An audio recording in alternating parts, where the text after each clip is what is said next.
You ask Tiger to solve. This deals with linear equations with one unknown. The final result is x equals 19/10. Let's solve it step by step.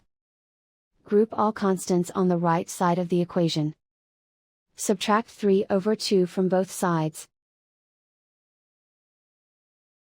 Combine the fractions. Combine the numerators. Reduce the zero numerator.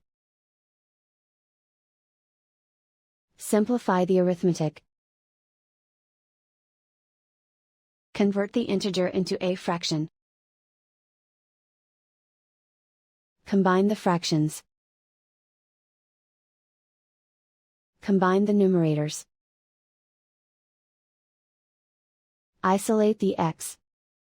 Divide both sides by 5. Simplify the fraction. Simplify the arithmetic.